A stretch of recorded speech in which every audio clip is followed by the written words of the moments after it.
radio is broadcast on LSL Podcast Channel. Thank you for listening. Please subscribe to the channel. Rachel Maddow last night, and she's now moving into Glenn Beck territory. Remember when Beck would have all the boards and the food items on the table and the puppets and connecting the dots? Yeah, I remember it was like, well, it starts with the progressives in the 1920s.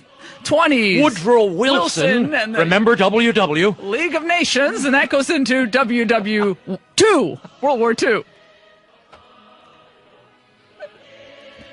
This is such a thin read. We have a story about Paul Manafort, who everyone knows worked for foreign governments, like many other former Clinton administration officials, James Carville, many others, and, you know, Mary Matlin, people, Anthony Podesta. Let's throw out all the...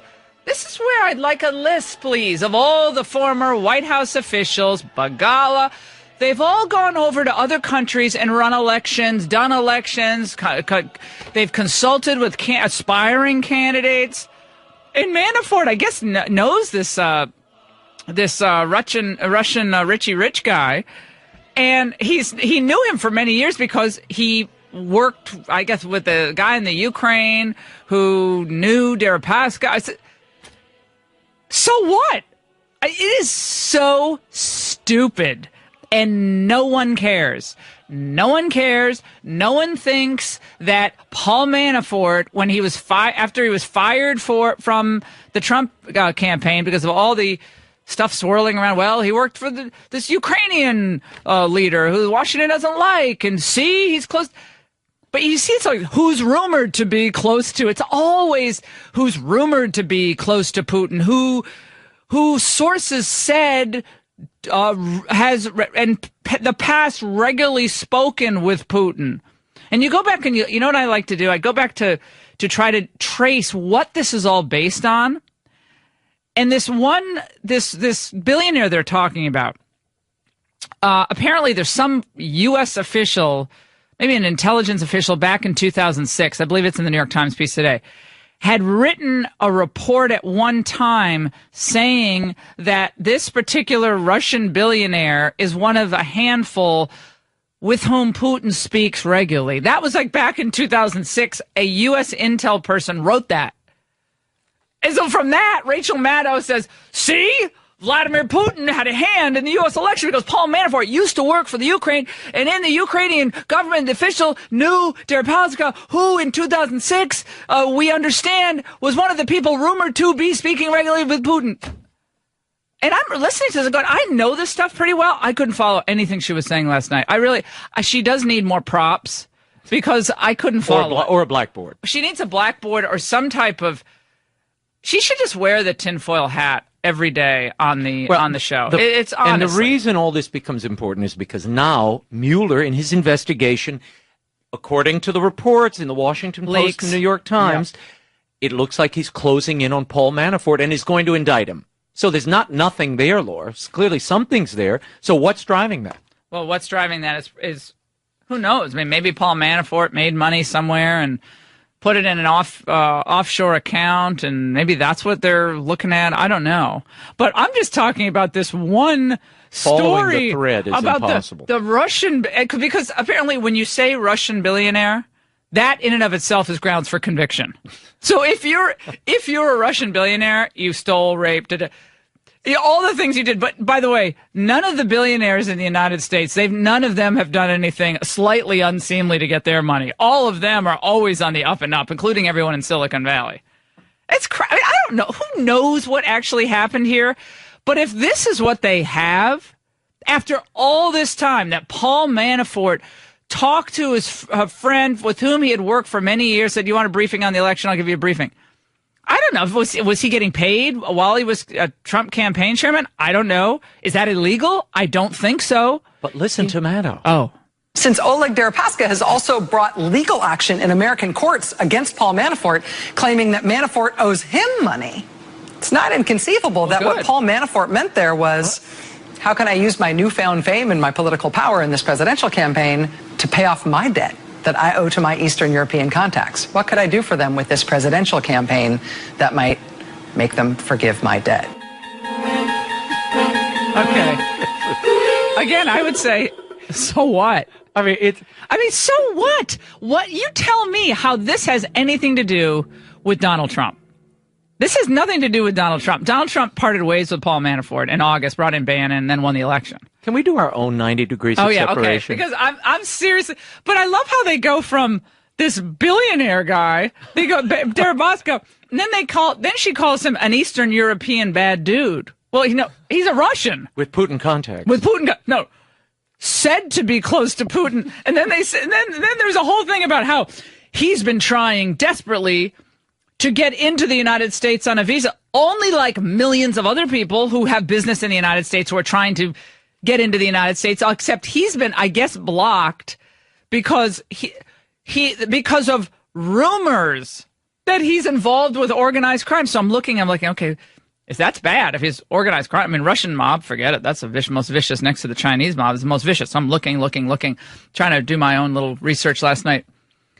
All I could find was this guy, this billionaire guy, is reported to have ties to Russian criminal interests, and I can't find any. I mean, I've looked. You looked, Drew. I looked everywhere. I cannot find anything there. So I imagine this guy is probably like, why the heck am I not? Why can't I get into the United States? He's aluminum. He did aluminum magnet. Mm-hmm. So when the Soviet Union fell, just so people understand, Oleg Deripaska. Oleg Deripaska. So when the Soviet Union fell, and as in 1990, 1991, a lot of these guys in Moscow State University, where he was, this is all available publicly, obviously. A lot of these guys who are scientists and so forth, they're smart. They're getting their PhDs or whatever.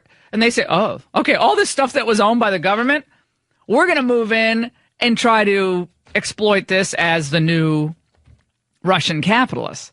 We're going to try to go in there and build out the industry. Well, I guess that's what he did.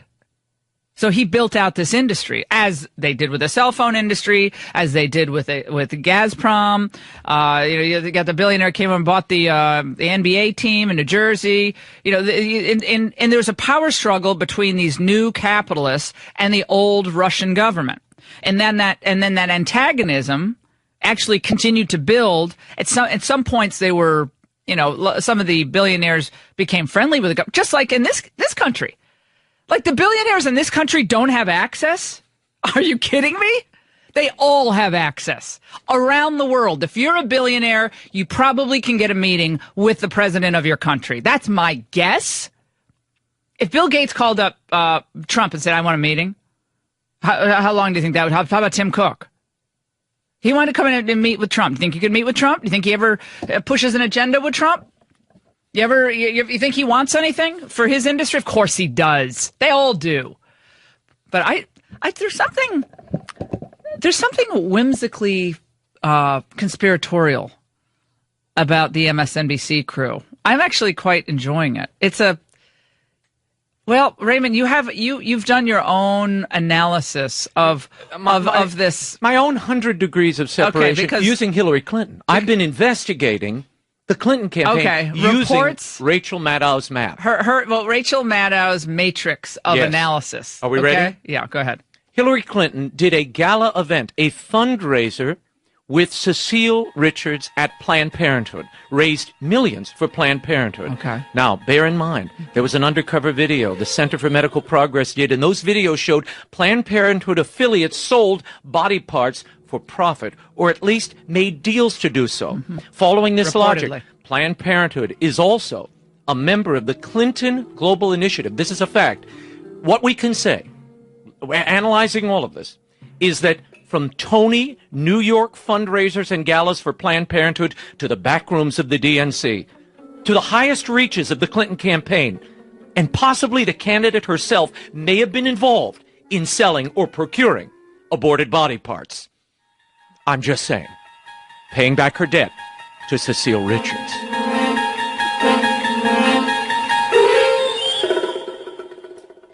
This is the kind of lunacy, though. When you break it down, this is the sort of connected. Actually, my case bears a stronger argument. I'm actually thinking that doesn't sound too conspiratorial at all. That sounds actually quite plausible. Exactly. Knowing what the Clintons are capable of. And I just did that in about 3 minutes with a Google search. And I thought you were going to do a numerology thing. Well, Hillary Clinton was born on, and you take that number, and then you look at the GDP during the years that Clinton was in office. Then you skip forward 10 years, and then you find out, no, this is what gets them going. And I've also concluded after again, just glancing through all this breathless coverage today, you know what it reminds me of? It reminds me of Wile E. Coyote and the Roadrunner. Wile E. Coyote and the Roadrunner. Now, why does it remind me of? Because the Roadrunner is always kind of getting closer to Wile E. Coyote. And Wile E. Coyote gets the Acme TNT. Why is it always Acme? Yeah, Acme. that became the company. TNT. Then it was the catapult, and then she was going to step in a trap, and the Roadrunner was going to go up in a tree. And every time Wile E. Coyote thinks he's just got the Roadrunner where he wants him, the Roadrunner, meep meep. I mean, it completely gets away. But it's like the same thing. I'm going to get him this time. If I get Manafort, I'm going to squeeze him, and then we'll give the billionaire a visa. Then he'll come in, and then he'll testify. Didn't he? I thought that guy offered to testify, the Deripaska. He offered. Oh, we have to get some of the Aaron Burnett interview with him from 2011. No, because the guy reminds me of Dolph Lundgren in Rocky III. I must break you. Remember the only thing that Dolph Lundgren said in the entire film, I think. Remember he was blonde, he's 6'5". Yes. A friend of mine dated him, by the way, many years ago. Said he was really dumb. Anyway, so he didn't exactly look like a Rhodes Scholar. Yeah. I mean, he was cute. Not to say anything. He was very cute. But that, he was training. But that when they met in the ring, finally he meets Rocky. Rocky's like 5'8". And he's pulling a sled and trying to get in shape. And meanwhile, the Russians have the Soviets back then have all the fancy robotics equipment to get him. And he looks like a cyborg. Frankenstein with a dye job. Yeah, big. I must break you. That's kind of what that Deripaska sounds like. I'm not very. None of this bothers me at all. I don't. It is silly. This is for your consultants. And I must break you. I don't listen to Aaron Burnett anymore. And this Lawrence O'Donnell, I feel so bad for him. Oh. That tape that he did, that is a mean thing. They could do that to all the billionaires we blow up to on occasion.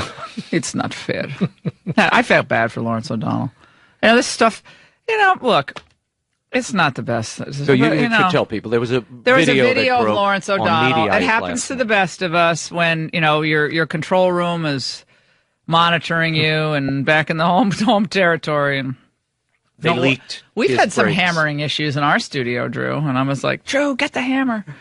But, I felt bad for him. Anyway, we'll take a break. 855-40-LAURA. We also have a new job suggestion for Jimmy, the healthcare guy, Kimmel. Don't go. Business travel is a game of wins and losses. An open seat next to you on your flight, you win. A reclining seat in front of you, that's a loss. Buying your business trip at Upside.com, that's not just a win, it's a triple win. Upside has the absolute best available prices for flights, hotels, and rental cars. That's win number one. Win number two is how Upside rewards you with a gift card to places like Amazon.com every time you buy a business trip. And the third win is the amazing 6-star treatment you get from Upside's Navigators, their customer service specialists. Navigators are instantly accessible 24/7 on the Upside app, even reaching out to you so you can avoid a problem before it happens. And I'm going to help you out right now. Go to Upside.com and use my code Laura, and you'll get a minimum $100 gift card to Amazon.com. That's code Laura for a minimum $100 gift card to Amazon.com when you buy your next business trip at Upside.com.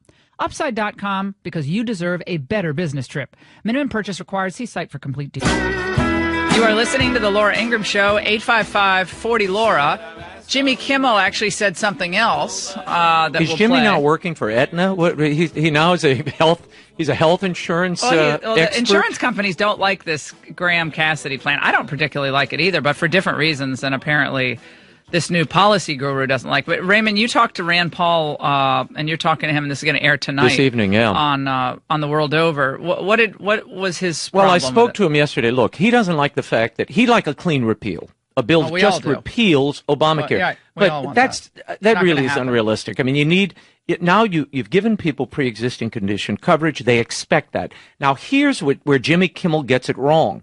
He claims the Cassidy-Graham bill somehow excludes those pre-existing conditions. People like his child with a heart problem. That's not true.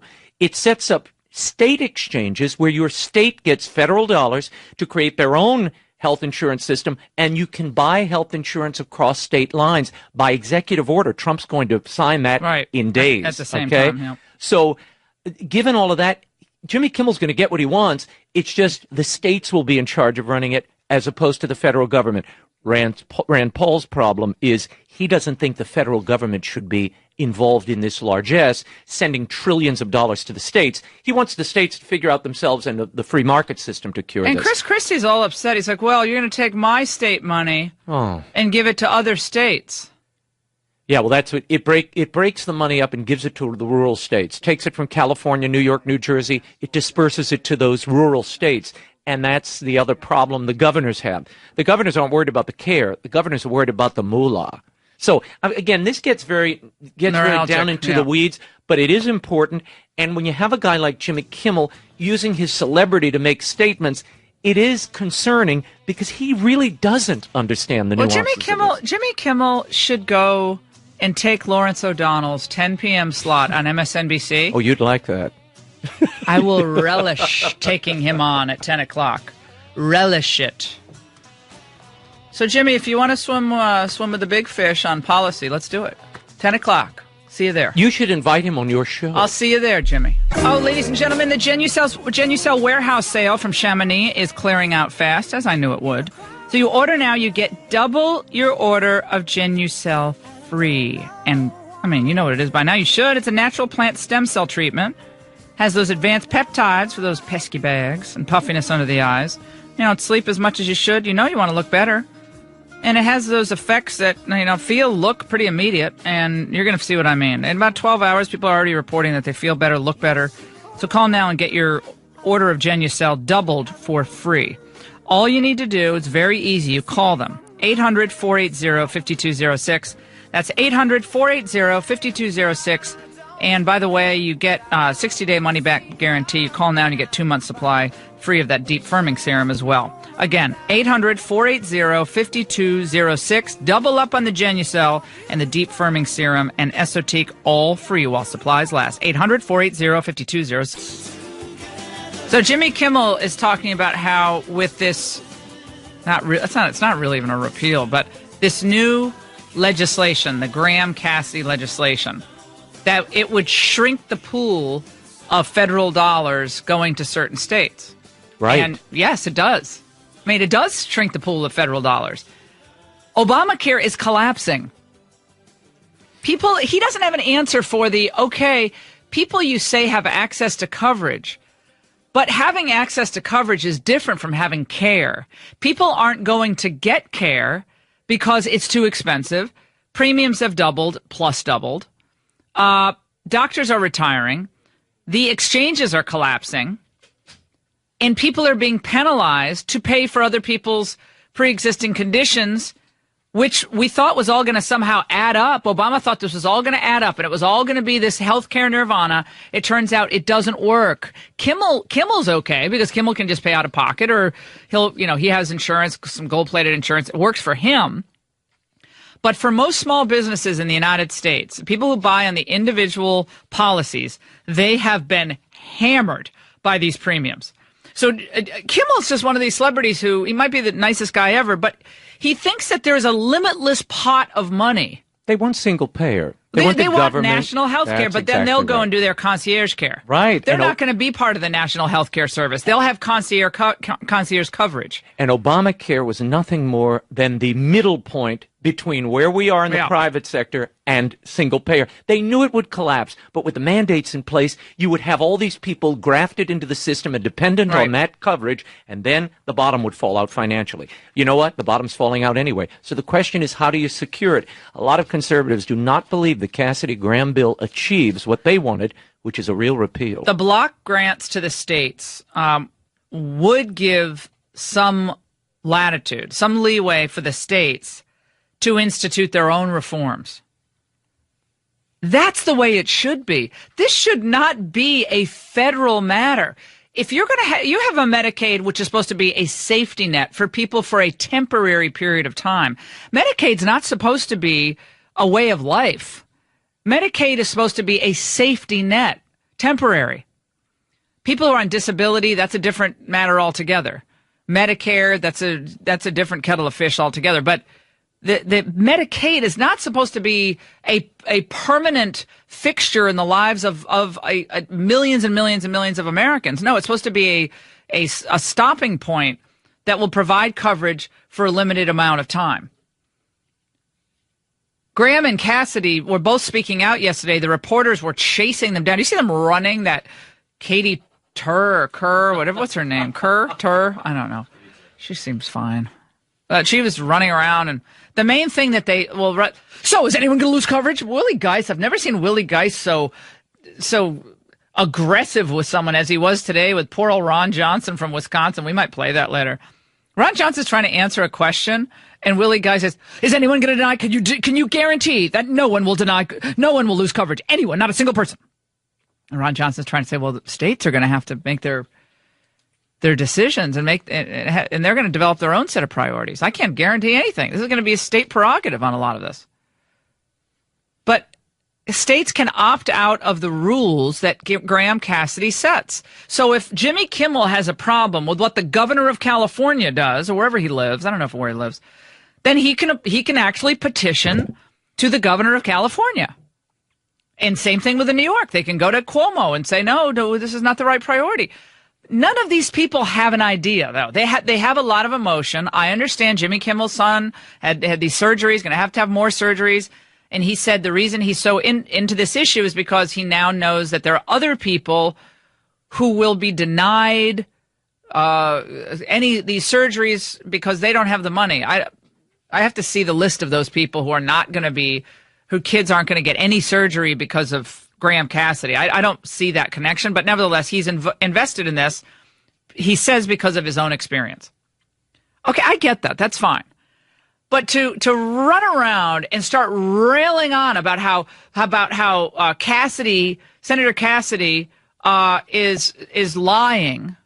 All he does is lie. I tweeted out today, did any of these celebrities call Obama out for lying? You can keep your plan if you like your plan. You can keep your doctor if you liked your doctor. We're going to be bending the cost curve down. This is going to be good for the economy. Remember when they tried to sell Obamacare as a economic boost to the country? It's going to free up all this money to be invested. And what about the medical device manufacturers who had to move overseas? What about the loss of jobs because of the taxes on those? Does Jimmy Kimmel care about any of those lives? Are any of those people matter? Any of those lies matter? They were lies. And we know that they were lies because we had one of the healthcare consultants who later on was exposed as having told them that this wasn't going to add up, that they had to sell it the way they were selling it in order for people to ultimately sign on. They had to sell it as something it wasn't. That was all exposed. But I have heard nary a celebrity complain about that set of lies that got us to the point we're at right now, with exchanges collapsing, prices skyrocketing, insurance companies on the brink, pulling out of these exchanges altogether. I mean, we are here because of those lies. We're in this place where we're considering a Graham Cassidy bill. So I'd be curious, since Jimmy Kimmel is obviously really into healthcare policy, if he might go back and walk down that path of lies from the spring of 2009 right up until that day where Joe Biden said this is a big blanking deal. It was one big lie. But Hollywood thought it was a good lie. See, there are lies that Hollywood loves, and there are lies that Hollywood will expose. They loved Obama's lies. Loved them. Because it was a step toward single payer. You're absolutely right. You think J.K. Rowling goes to the National Health Service in Britain? Think she's hanging out at the National Health Service waiting for an appendectomy? I don't think so. Here's the question for the listeners. Are you going to hold the GOP responsible if this Graham-Cassidy bill is not passed? They're saying it's their last chance. They've got to do this by September 30th. Now, Rand Paul told me yesterday there is no real deadline. They can do this in October. But they've set this deadline of September 30th. Now, maybe some parts of Obamacare firm up at that point, but will you hold the GOP responsible if they don't pass this version of repeal and replace? It's really not. It really doesn't replace, but it does repeal the employer and the individual mandates. And to my mind, if you do that, have you bring to get rid of the thing mandates. down. And I know, Osqui thinks that Dr. Osqui says that he believes this so-called fix is not a fix. He says it all but guarantees that Obamacare is going to live on in the states that choose to maintain the status quo. But you don't have to reform. You can stay in the situation you're in, according to this new block grant. He also says the bill keeps in place some of the law's most disastrous provisions, including 95% of the law's federal insurance subsidies and the requirement that insurers accept all customers regardless of their health status. Again, contrary to what Jimmy Kimmel says, the law itself says you can't deny coverage to those with pre-existing conditions. Right. But the taxes, you see how the taxes don't go away. They're still sending the same amount of tax money to the states. It's just the states administering it rather than the federal government. Well, that's good, but it's a lot of money. We repeal the penalties upon the individuals who don't purchase insurance. Upon employers, we repeal that penalty.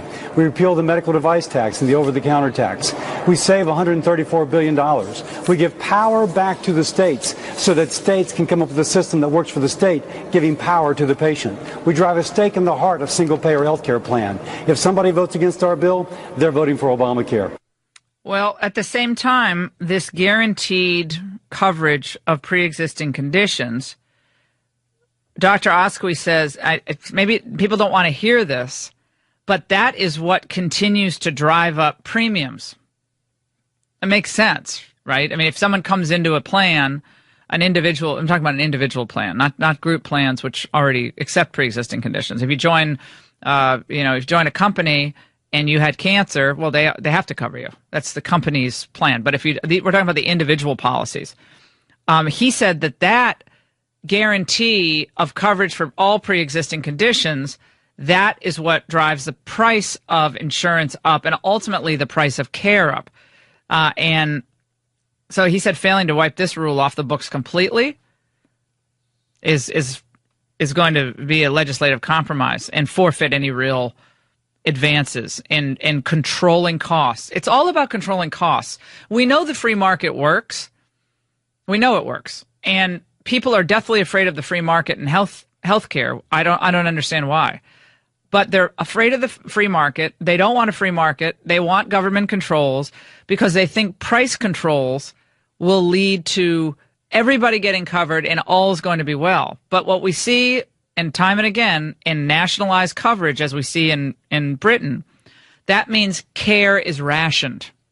So if you want to have fewer choices in your life, less control of your own healthcare decisions, you should be for the single-payer health system. Your ability to, choose when you go to a doctor, you don't feel good, that's gone. Your individual choice is gone. The government takes over. And it's not about patient and doctor to patient relationships. It's about government to taxpayer or government to business. So it's government. Healthcare is just a business. That's all it is. It's all it ever will be to them. 855-40-LAURA.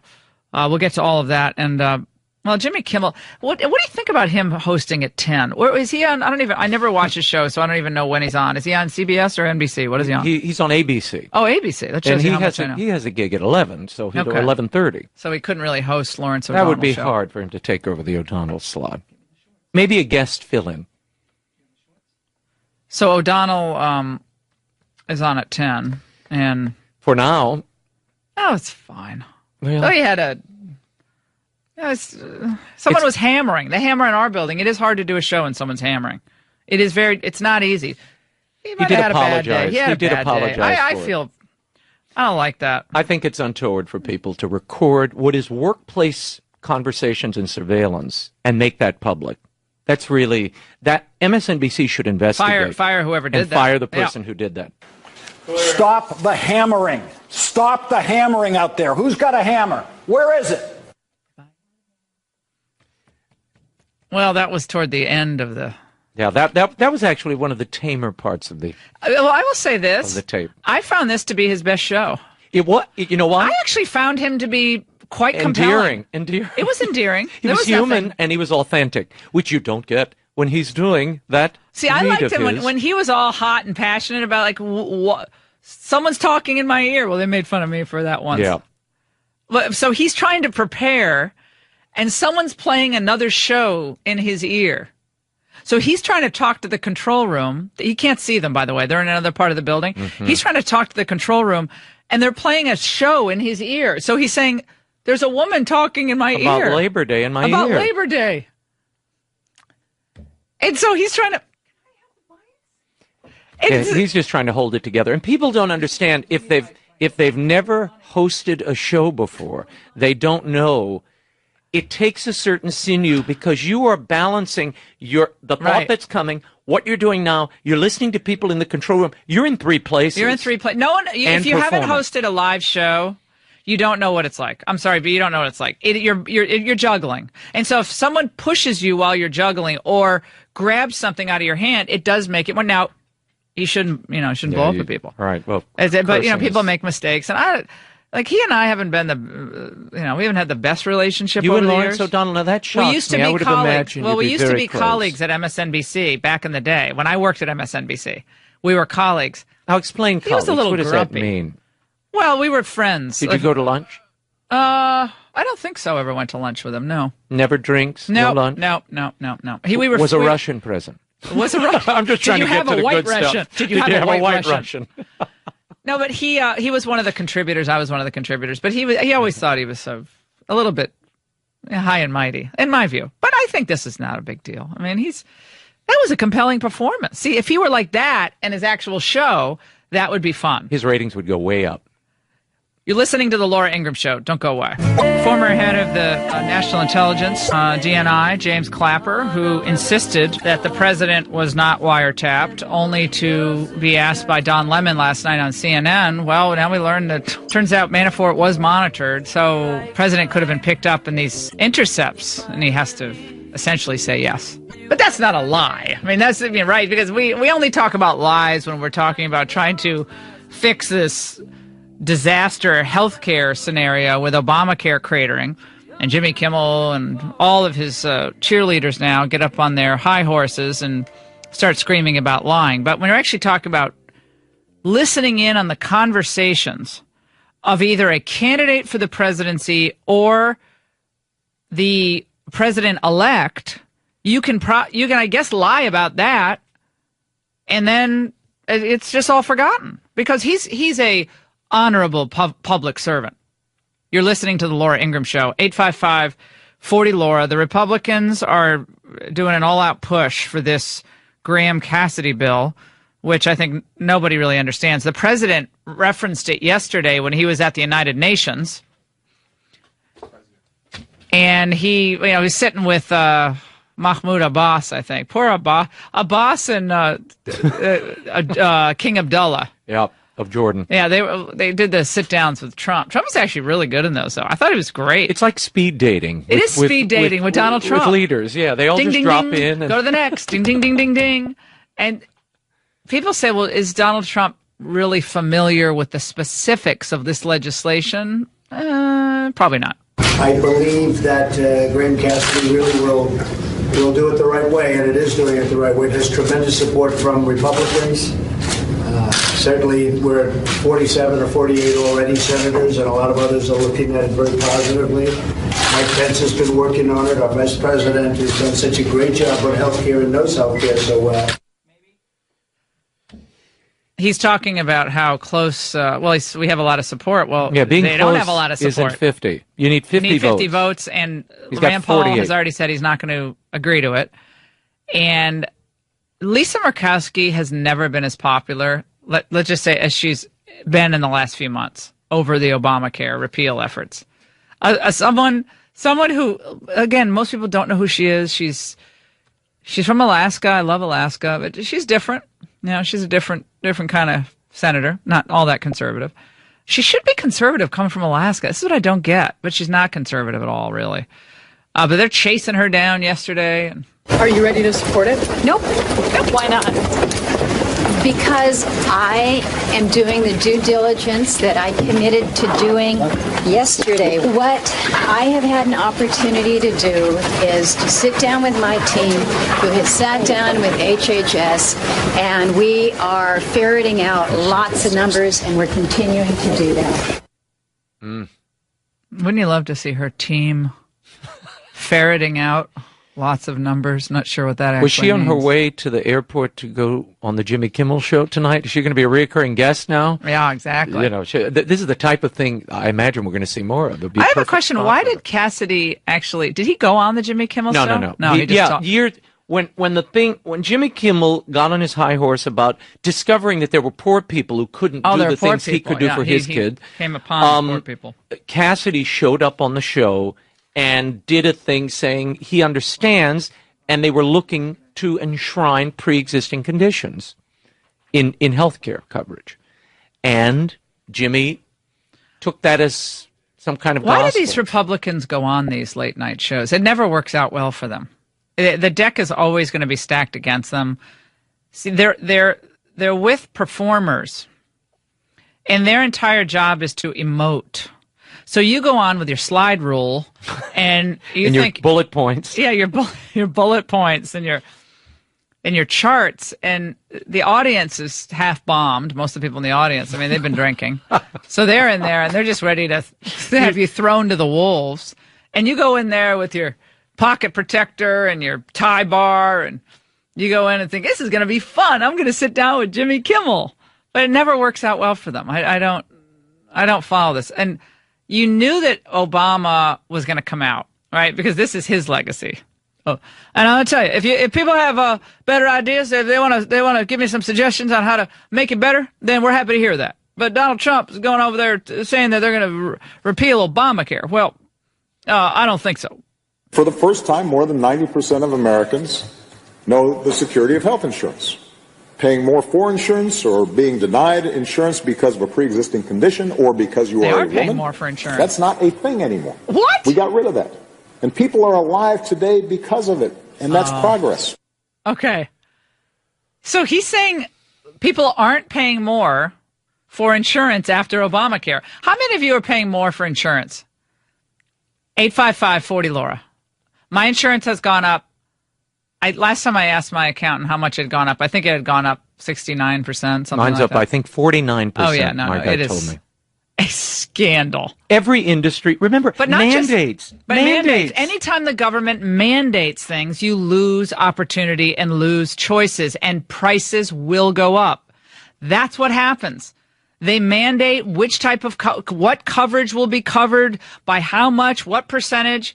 And so the doctors are behind an 8 ball because they have to see so many patients. They stack them up. I love when they stack them up. You're in the I had to go get a mammogram, not to be too graphic, but that's not pleasant. You should get a mammogram. But then they said that you don't need the mammograms. I get the mammograms. But anyway, so I need a mammogram? What? No, not you. But the women should get a mammogram at a certain point.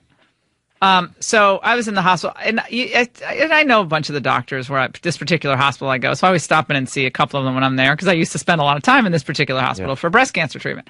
So I go and I pop in and talk to a few of the doctors. I say, how's it going? And they're like, it's just a job. That's the way it's just a job. It used to be a calling. It used to be a calling, and it was patient-focused. The patient focus sadly is diminished. And so when Obama says, as he just said, this is not happening anymore. All these things is not happening anymore. Oh, really? Could you please just do it? Not happening anymore. No rising premiums. Paying more for insurance or being denied insurance because of a pre-existing condition or because you are a woman. That's not a thing anymore. Because you're a woman. Where did that go? People were denied coverage because they're a woman? What is he talking about? I don't even get, is it a transgender comment? I don't even know what he's making, or we're a woman. I don't even know what he's talking about. You're denied coverage because you're a woman. That's not happening anymore. Is that going back to Sandra Fluke with the $9.99 birth control pills? And Laura, we have to remind your audience, this was yesterday. This wasn't a couple of years ago. This is yesterday at the Gates Foundation Goalkeepers event in New York City. So he's still lying. I mean, yesterday he says this. I just thought we had to put emphasis on Gates that. But the billionaires, the Russian billionaires are trying to control the conversation. They're trying to influence everybody. The Russian billionaires and the Russian. What about our billionaires? With Common Core and the race to the top funds that they dumped in to get all these states to sign on to Common Core, and now with the propping up of the pathway to single payer. Healthcare is not a calling, sadly, for a lot of doctors now. It is just a job. And you are a widget in this government system. This might not be perfect, and I don't think it is. It still leaves way too much of Obamacare in place, but maybe it's a start. And I'm willing to try something that is different from this mess of Obamacare. He knows it, too. Obamacare just knows it. He knows he's lying. Where's Jimmy Kimmel when you need him? Let's go to Jim in Connecticut, line 1. Jimmy. Hello, thank you. The year that we're in now, right now, my monthly payment went up $184 a month. Not a year, a month. It went from I forget, 342 to 604 a month. Whatever it was, 442, 184 a month. It went up. Well, you're about to get the notice that it's going to go up again, by the way, next year. Those notices haven't gone out, but get ready. Send a big thank you note to President Obama and Michelle, because they'll be thinking of you as you have to choose either food or premium coverage. At least your wife now is covered. Yeah, exactly. No, she wasn't before. What? I love Jimmy Kimmel. Like they scratched her. Yeah, great point. I wish we had you back in. You see those bumper stickers? We miss you, our president. You've seen those bumper stickers? People miss Obama. Oh. No, I haven't. Yeah. The same ones they always have. Then they're always the ones that, like, I'm for world peas. P-E-A-S, and that has a snap peas. Well, like it could have been worse. P-E-E-S. Let's go to Philip in Texas. I want to send something over to Lawrence O'Donnell. I feel bad for him. I really do. It's ridiculous. How about a hammer? Go ahead. He's got to just laugh at it. He should have a good time with it. What he should have done is he should have started his show last night with a like reenacting it. That's what he should have done. He should have had a hammer and should have thrown that would have been funny. He should have done that. Just make fun of yourself. And he goes in and Rachel is hammering her sign up in the other room. That would have been cute. Philip in Texas. Go ahead, Phil.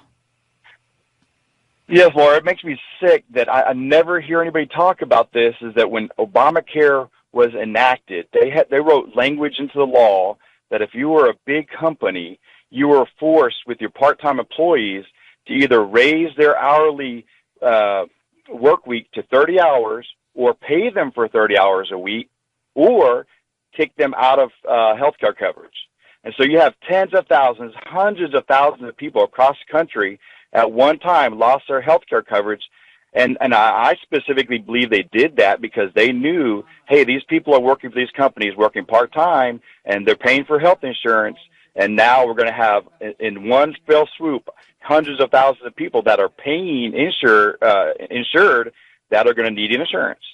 And it just absolutely makes me disgusted, the dishonesty of the whole thing. Yeah, so companies were actually figuring out ways to be competitive in how they attracted part-time workers. So if you want to attract a good crop of part-time workers, you might offer them a subsidy for a health insurance plan. You might do that because otherwise they'll go to work at Target or they'll go work somewhere else. And so Home Depot was doing that. And this distorted the marketplace. So again, once the government puts in these mandates, all hell breaks loose. And we've seen that. 855-40-LAURA. We'll take a break. A lot more to get to on your healthy radio addiction. Did your premiums go up? I'm sure every one of my listeners understands the importance of oral care to your overall health. There's no denying the connection. And I'm also sure that many of you have a sensitive mouth or gums.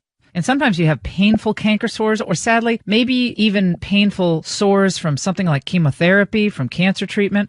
And what you may not know is that your mouthwash, especially if it's one of those brands that really burns, it may be making things worse.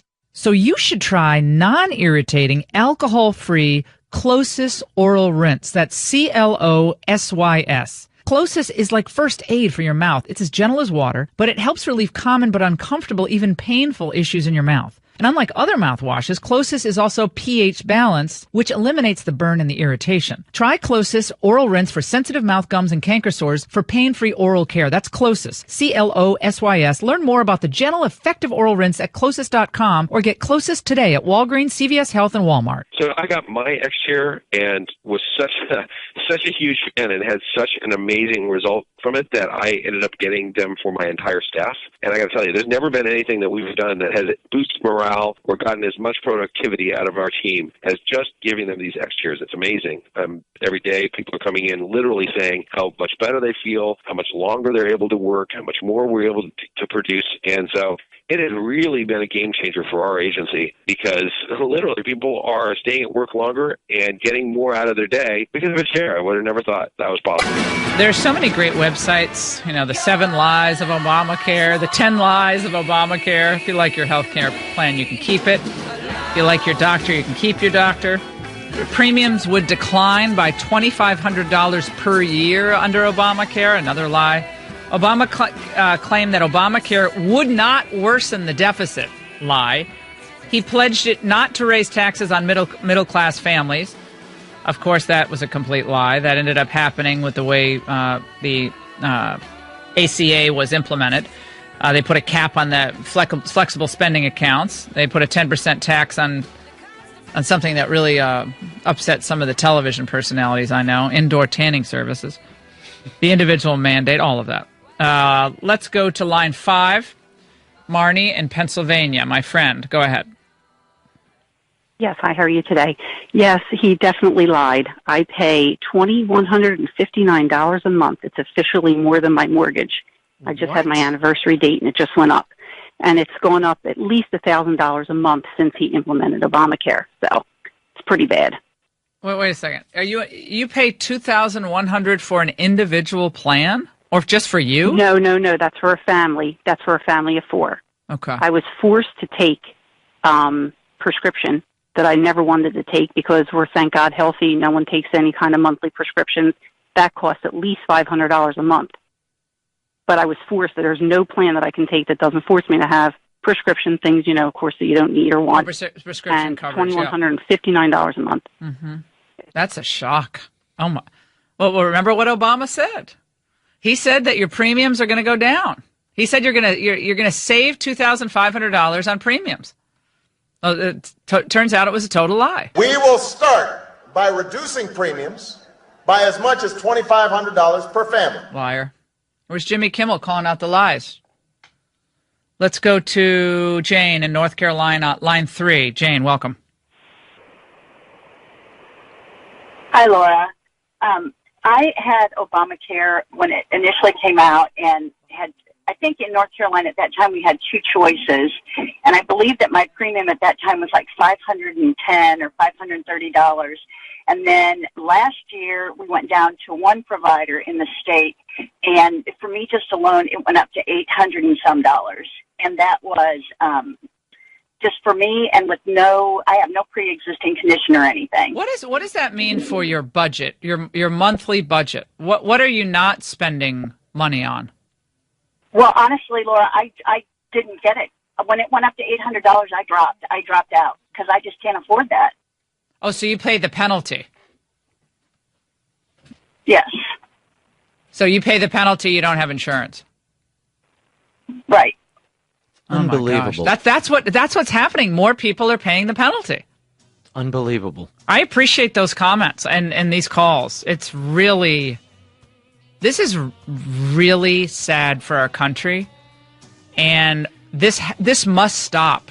But this is the question. Even though it's not a full repeal, is Cassidy Graham preferable to leaving what we have in place? 855-40-LAURA. A lot more to get to on your Healthy Radio. Announced this massive breach, 143 million people had their credit reports breached and credit card numbers, 200,000 consumers, personal data, 180,000 consumers actually have already had their data accessed. So did you know that you are actually 11 times more likely to become a victim of ID fraud if you're notified of a breach? Well, it kind of makes sense, doesn't it? Well, it's a good thing that there's LifeLock. LifeLock detects a wide range of ID threats that you may miss by just monitoring your credit. So someone steals from your 401k? No. You gotta have a U.S.-based identity restoration specialist to work to fix it for you, and that's what you'll get with LifeLock. No one can prevent all ID theft or monitor all transactions at all businesses, but LifeLock can help you see more threats to your identity. So go to LifeLock.com or call 1-800-LifeLock. Use that promo code Laura. That's Laura for 10% off your LifeLock membership. That's LifeLock.com and save 10% now. By the way, there was a story in the Washington Post about how Michelle Obama appeared in Arlington, Virginia yesterday at the opening of a hair salon. Oh, my. And there's an interesting tidbit. I know I'm getting off healthcare, but we want to hear from you about your premiums, what's happened, and do you want Republicans to pass this Graham Cassidy that now apparently the biggest opponent to this so-called repeal is Jimmy Kimmel. So a late-night host is injecting himself into this policy debate, and of course the left is eating it all up. But back to something really important. Hey, isn't that former First Lady Michelle Obama made a cameo appearance at the opening of a new hair salon in Virginia. Obama, sporting a floral top and flowing soft curls, was on hand Tuesday night to toast stylist Yene Damtu and her budding business, Aesthetic Salon in Arlington. A protege of Johnny Wright, Damtu was a member of Mrs. O's Glam Squad for years. Ah. I didn't know she needed a glam squad. She's a beautiful person herself. She doesn't need a glam squad. Working primarily with first daughters, Malia and Sasha, and grandmother-in-chief, Marion Robinson. Oh. I didn't know Marion Robinson had her own glam squad person. So she had her own stylist. So now the girls had stylists? The little girls? I don't think Amy Carter, did she have a style? I don't think so. Reagan kid stylist? That was a little shocking. So Marion Robinson had a stylist, and Malia and Sasha, and they're getting on old Price for taking the private jet. I don't know how much a stylist cost for 8 years, but they were little girls. I just put my daughter in like Gap clothing or whatever. I don't think she needed a stylist. They always look good, so maybe that's why they needed a stylist. But Marion Robinson, I always did think that the first grandmother had she did have a special way about her. And now, just in this little gossip column tidbit, it is revealed why Marion Robinson stole the fashion show everywhere she went. 855-40-LAURA. Let's go to line 3. Connor in Ohio. We have Jimmy Kimmel grandstanding about Obamacare. He thinks it's fine just the way it is. And Connor, go ahead. Hi, Laura. I'm a big fan of your show, by the way. I just have to say, President Obama totally lied because my family's been hurt very badly because of this bill back in 2010. I was like 10 years old at the time, and it hurt my family. And when Trump won and the Republicans took control of Congress, I got really excited because I'm like, okay, this is going to be gone. I'm 18, going to college next year. I need to take care of myself. And the bills, they released, have they totally lost their free market small government principles like Rand Paul and Ted Cruz are actually keeping? And these frauds like my Senator Rob Portman, Susan Collins, John McCain, they're total frauds. I call them liberal Republicans because that's what they are. And I'm like, if you guys don't implement your free market small government principles, you're probably going to end up with Speaker Nancy Pelosi in 2018 and probably a disaster, which is called single payer. Well, that's what they want, right? They set up Obamacare knowing that it was ultimately not going to be sustainable because the numbers just ultimately don't add up. People prefer to pay the penalty than to, as we heard from the previous caller, pay insurance that's $2,100 a month for a family of 4. So that mother is paying the penalty and has no insurance. Think about that. That's how bad it is. So it's actually driving people out of the insurance market altogether. And they'll take their risk, I guess. They'll just take the risk or pay out of pocket. Hope a catastrophe doesn't happen. I think health insurance should only be for catastrophes. It shouldn't be for just regular doctor's visits. Doctor's visits, if we all paid out of pocket $50 or whatever, $60, that's about how much it would really cost. Just for a quick checkup. I mean, that's a better way to go about this. It should be catastrophic coverage. Richard in Georgia, line 2. Richard. Hey, good morning. Yeah, our premium has gone up. My wife and I's premium has gone up in the last 7 years from $500 a month. Now we're paying $1,824 a month. But the worst part about it isn't so much the premium as it is the deductible between the two of us. It's $11,000. Hey, Richard, you sound like you're speaking on a speakerphone. Richard, hold on. Try to get on the handset if you can safely, because it's hard to hear you. So I just want to restate this for the listeners, all of you listening right now. He started with premiums at a little bit over $500. He said that all these years after Obamacare was passed in 2010, it's now $1,500 a month for your premium. Richard, I can tell you that's exactly, I believe, what mine is. Mine's $1,600 something, $1,650, something like that. Mine was $840 a month. Now it's $1,600 a month. That's a lot of money. Think about the money taken out of the economy. Richard, did I state that right? So yours have about tripled, and now you're talking about the out-of-pocket costs and the deductibles. When you go to get an MRI, for instance, now it's $200. And it used to be before Obamacare, it was $50 or whatever to get an MRI. Now because I have to get MRIs a lot for the cancer stuff, so it's $200. My question is, just pay for it out of pocket. That's about what an MRI would cost if the free market were really working here. You see, it's a scam. Complete scam. Did I state that right, Richard? Yes, that's correct. Actually, the premium is $1,800. Oh, 18. It's even worse. That's a scandal. Line 1, M.A. in D.C. M.A., go ahead, my friend. It's not M.A., it's M.R. Is this Ingraham? Hello? Oh, God. Yes. Hello? Yes. It's Ingram. You were taking umbrage at Michelle Obama going to that beautiful salon to have her hair done. Do you not go get your blonde hair all curled up and fluffed at the Fox makeup room? Yes or no? Well, I have had my hair. You're very aggressive, first of all. I have had my hair. You got me hot today, honey. You got me hot today. I'm hot listening to you. You hear me? Hello? Well, yes, I hear you. Okay, so my point, this is my only point about that tidbit in the gossip column, is that we learned that Malia and Sasha and Marion Robinson, the first grandmother, very elegant first grandmother, I must say. You can say that again, honey. Say it again. Let me tell you. Let me just stop you right there. Older women need care, too. They need a little refreshment here and there, a little curl, the eyes and the lashes. And that's all that Marion Robinson got. She's a beautiful woman. I want to ask you this. You said Michelle was glamorous. She was beautiful. And she is. Where did she get all that glamour from, Ingraham? Tell me. Where did it come from, Ingraham? Well, her father was very good looking, as I recall. Well, it takes two to tango, honey. Who was the other part of that equation? Hello? Marion Robinson. So you got it. Now you're talking, honey. Well, she's a beautiful woman, and she raised those two kids. She basically raised the two kids. I mean, Michelle was off at Solid Core doing her hour-and-a-half workout every day. You speak it, sister. Now we're talking. Now we are. That first grandmother, she was indispensable. She did the homework with the girls, and I need a first grandmother. I want to see I wonder if Marion Robinson could come over and help me with the tutoring on my kids. I'm a terrible tutor. What are you paying? What you offering? Well, I got a lot of free time now, Charles. What do you mean you have a lot of free time? MR.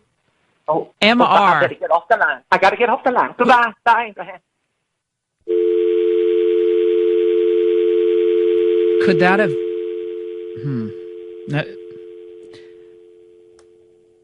I don't know who that... I mean, it's a little...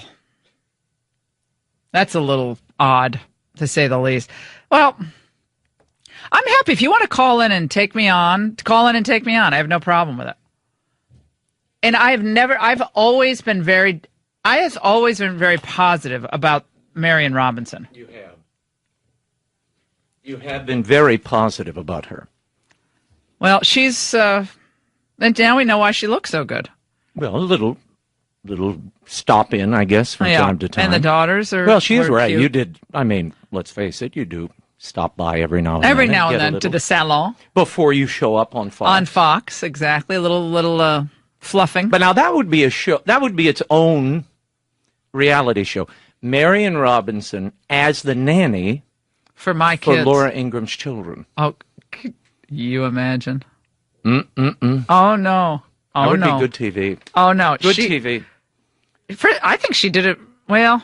I think she did a pretty good job. Although we have some of those disturbing videos that came out. But kids are kids. Kids are you can't criticize ever criticize a politician's child. Leave them out of the equation. They shouldn't be.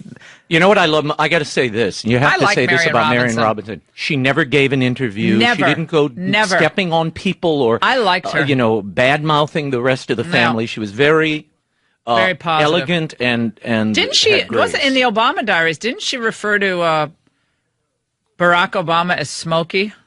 Wasn't that her nickname for him, Smokey? She called him Smokey. I think there's some tension there between her and Barack. That was terrible. Yeah.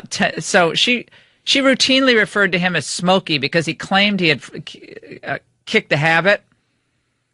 And then a friend of mine said, "Well, yeah, he kicked the habit, but now he's addicted to Nicorette gum. So he has to pick up smoking again just to kick the Nicorette gum habit. So that's a kind of an odd deal." Let's go to Jim in Florida. Jim is retired, and Jim, are you retired so you can get Medicare? You get Medicare supplement? What are you getting? No, I'm only 55, and my wife's 10 years younger than me, and I got a 13 and 11-year-old, so I have to pay. I'll always have to pay health insurance, and mine currently, and I get a $300 subsidy, and I still pay $1,425 out of pocket. Oh, and it went up $136 from last year. I have another question. Why'd you retire at age 55? Because I planned it for a long time. I mean, I go out and do a little bit of stuff here and there just when I want to, but for the most part, I planned on, even my health insurance for 20 years, I planned on about $1,000 a month, but this is outrageous. It's 3 times what my mortgage payment is. Oh, my gosh. And if the Republicans really want to do something, then they should make 100% tax deduction from health insurance. Yeah, the problem is a lot of people get it from their employer. That really is a taxable benefit. That's not taxed as a taxable benefit, and there's a couple of arguments you can make on that. But I see your point. I'm interested in the people who retire at 55, though. I feel like I'm just getting going here. I mean, I'm retiring. I think you're going to regret retiring. I don't even know you, but I think you're going to regret retiring, Jim. Now, what do you do all day? You start in the beginning, and then you wake up. Give me your routine. No, I do. You wake up, and then what do you do? Oh, I do. No, I do lawn and landscape maintenance, but I do it as a hobby more so than an income. And I'm every day just out mowing and doing what I want to do, but for the most part, I don't have to do it. So you're not sitting around like watching the soaps or anything? No, I don't watch that crap. No.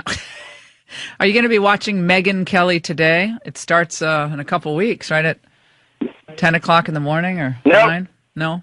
Not that. So those are jobs that Americans do, landscaping. After all, you do some... He dabbles in landscaping. Isn't that an interesting... That's just an interesting story. He retired at 55 and now dabbles in lawn maintenance. I've heard of dabbling in painting. I've heard of dabbling in regular, but not lawn maintenance. It's a very interesting story. I don't get the retirement thing. I'm never going to retire. Never. I'm going to always work. I love working. I just couldn't retire. No way. We're going to take a break. 855-40-LAURA. A lot of you are calling in your stories of woe. My question is, why isn't the White House and the Republicans, instead of sending poor old Cassidy, looks like he was just put through a meat grinder, why are they sending him around? He looks like he was shell-shocked, doesn't he? You know when someone puts your finger in a socket and then the hair in the cartoons goes whoosh? Doesn't it like a cat who's put his tail in the socket? Whoosh, his hair is up there. It's like scared. Hilarious. Put these collars on. My listeners sharing their emotional stories. We'll take a break. Don't go away.